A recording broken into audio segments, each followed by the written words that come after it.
आप सभी ने मुझसे प्रश्न किया है कि क्या हाईकोर्ट में मैटर जाने के बाद जो 1,70,000 शिक्षकों की बहाली होनी है वो फंस सकती है। तो आज मैं पर्सनल कैपेसिटी में यह बात करने जा रहा हूं। जो भी मैं बता रहा हूं वो ऑफिशियल नहीं है।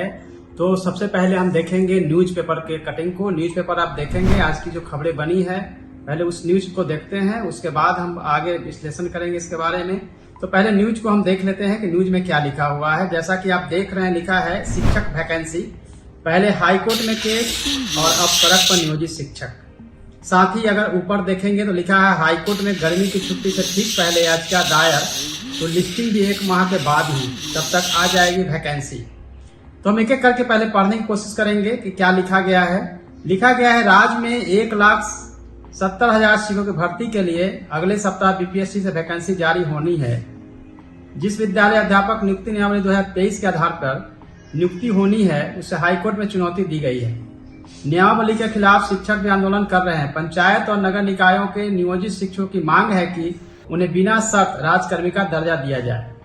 विरोध का एक प्रमुख तर्क यह है कि 2006, 2012, 2020 की नियमावली के आधार पर पंचायत और नगर निकायों की शिक्षक नियुक्ति का अधिकार था। पुरानी नियमावली समाप्त किए बिना नई नियमावली बन गई है, यह गलत है। गर्मी की छुट्टी के बाद जब हाईकोर्ट खुलेगा तो सुनवाई की तारीख तय होगी। तो चलिए मैं आपको बता दूं कि मैं लॉ ग्रेजुएट हूं और इसके हिसाब से मैं अपनी बात करने जा रहा हूं। और फिर से मैं बोलूंगा कि मैं पर्सनल कैपेसिटी में बात कर रहा हूं। तो एक इसमें कई मुद्दे हैं। पहला मुद्दा तो यह है कि क्या पहले की जो नियमावली थी 2006, 2012 और 2020 की नियमावली, उसको समाप्त किए बिना 2023 की नियमावली आई है, क्या सही है गलत है, यह समझने की जरूरत है कि 2006, 2012, 2020 में जो नियोजित शिक्षक हुए थे संबंधित नियमावली के तहत, उस नियमावली के हिसाब से अगर हम देखते हैं तो अगर उस नियमावली को समाप्त कर दिया जाएगा तो जो भी नियोजित शिक्षक है उनके संचालन का प्राधिकार जो है समाप्त हो जाएगा। अभी तक जो पंचायत और नगर निकाय द्वारा उनको रेगुलेट किया जा रहा था वो नहीं हो पाएगी। ऐसे में एक वैधानिक संकट उत्पन्न हो सकती है कि यह शिक्षक जाए तो जाए कहाँ। इसीलिए यह कहना कि पहले उस नियम को समाप्त करते फिर उसके बाद 2023 का लाते, ऐसा नहीं हो सकता है। पहले पॉइंट यह है। अगर उसके दूसरे पॉइंट की तरफ चलते हैं, न्यूज़पेपर की कटिंग की तरफ देखते हैं, दूसरे नंबर की बात करेंगे जिसमें लिखा है कि संविधान के तहत ही पंचायत और नगर निकायों को स्कूलों में शिक्षक भर्ती का अधिकार दिया गया था। नई नियमावली का ड्राफ्ट पब्लिक डोमेन में रखकर भी आपत्ति ली गई है। एक ही स्कूल में 2 तरह के शिक्षक होंगे, यानी कि 2 तरह की इसमें बात आ गई। 2 नंबर को देखते हैं पॉइंट। तो सबसे पहले तो यह है कि जो संविधान द्वारा अधिकार दिया गया था पंचायत और नगर निकायों को द्वारा इनकी नियुक्ति की गई है, तो क्या एक ही स्कूल में 2 तरह के शिक्षक होंगे? बिल्कुल रहेंगे, क्योंकि पहले भी नियोजित शिक्षक के साथ रेगुलर शिक्षक हुआ करते थे। इसलिए नहीं कह सकते कि एक स्कूल में 2 तरह के शिक्षक नहीं होंगे। तो यह मुद्दा भी समाप्त होता है कि 2 तरह के शिक्षक स्कूल में कैसे हो सकते हैं। दूसरा है, उसी पॉइंट में देखते हैं कि ड्राफ्ट पर पब्लिक से या फिर जो स्टेक होल्डर है उससे कोई भी ओपिनियन नहीं लिया गया। कई बार जब कानून बनती है, जब कैबिनेट पे जाती है, तो इस तरह से पब्लिक से नहीं लिया जाता है। एक कमेटी बनती है, कमेटी ने अगर रिकमेंडेशन दे दिया है तो कमेटी के आधार पर कोई भी डिपार्टमेंट निर्णय लेने के लिए सक्षम है। इसके जरूरी नहीं है कि ड्राफ्ट जो है पब्लिक में जाए और फिर उसे स्टेक होल्डर से उनके ओपिनियन लिए जाए, उसके आधार पर बनाया जाए। चूंकि कमेटी के तहत अगर गई है तो यह भी प्रश्न जो है नहीं रहता है। तो ये 2-3 पॉइंट हमने बताए हैं। उसके बाद हम तीसरे पॉइंट की तरफ चलेंगे जिसमें लिखा है कि नियोजित शिक्षकों से नए शिक्षकों का वेतन अधिक कैसे हो सकता है। ऐसे कई सवाल हैं। पहले भी ऐसा था कि जो नियोजित शिक्षक हैं उनकी वेतन रेगुलर से कम रही है, और जब बीपीएससी द्वारा एग्जाम ली जाएगी तो रेगुलर शिक्षकों का वेतन निश्चित रूप से नियोजित से ज्यादा हो सकती है। हालांकि इनका रिक्रूटमेंट जो है वो बाद में 2023 में हो रही है, फिर भी इनका वेतन हो सकता है क्योंकि यह रेगुलर होने जा रहे हैं। थोड़ी सरप्राइजिंग यह है कि सभी नियोजित शिक्षक चाहते थे कि उनको रेगुलर कर दिया जाए, और जब रेगुलर की मौका आई है, उनके पास चांस है, तो वो एग्जाम दे।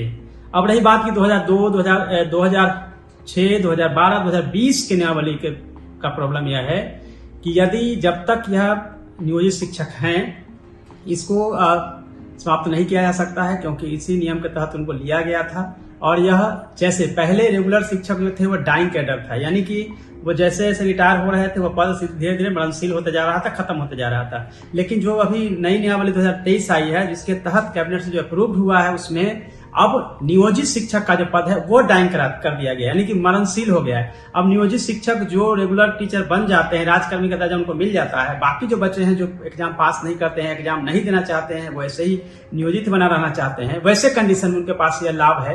वैसे कंडीशन में वो मरणशील होगा, जब वो रिटायर होंगे तब वो पद धीरे धीरे धीरे समाप्त होता चला जाएगा। तो ये पूरी की पूरी स्टेटस यह है, और इसके आधार पे जो भी इनकी मांग है कि रेगुलर को किया जाए, ये तो बाद का मुद्दा है। लेकिन इसके आधार पे हम यह नहीं कह सकते हैं कि ये कानूनी दांव पे इसमें फंस सकता है 1,70,000 शिक्षकों की भर्ती कैसे।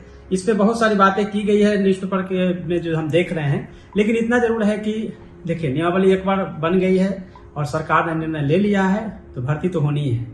देर सवेर थोड़ी बहुत हो सकता है कि डिले हो, लेकिन इसमें डिले के भी चांसेस इसलिए कम है क्योंकि सरकार जो है काफी कंसर्न है। दूसरी बात यह है कि कोई भी निर्णय या कोई भी डिसीजन जो होता है वो पब्लिक हित में होती है, बहुजन हिताय बहुजन सुखाय के कॉन्सेप्ट पे चलती है।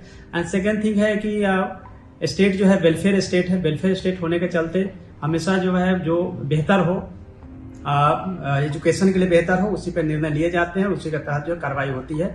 चूंकि शिक्षकों को एग्जाम में अटेम्प्ट करना है तो दो तरह की चीजें हैं, जो ऑलरेडी सीटेट टेट पास कर गए हैं, उनके पास क्वालिफिकेशन भी है, और उसके बावजूद अगर वो यह सोचते हैं कि उनकी चयन होगा या नहीं होगा, क्योंकि देखिए दो तरह की चीज है।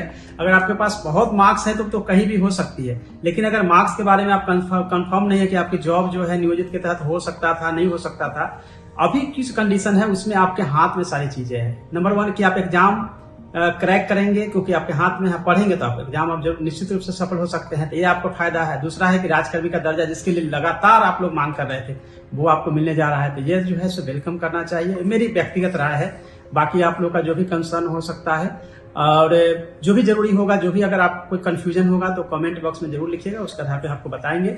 लेकिन यह कह सकते हैं कि बहाली जो होनी है वो होगी ही, इसमें कोई डाउट नहीं रह गई है। Thank you so much, all the best.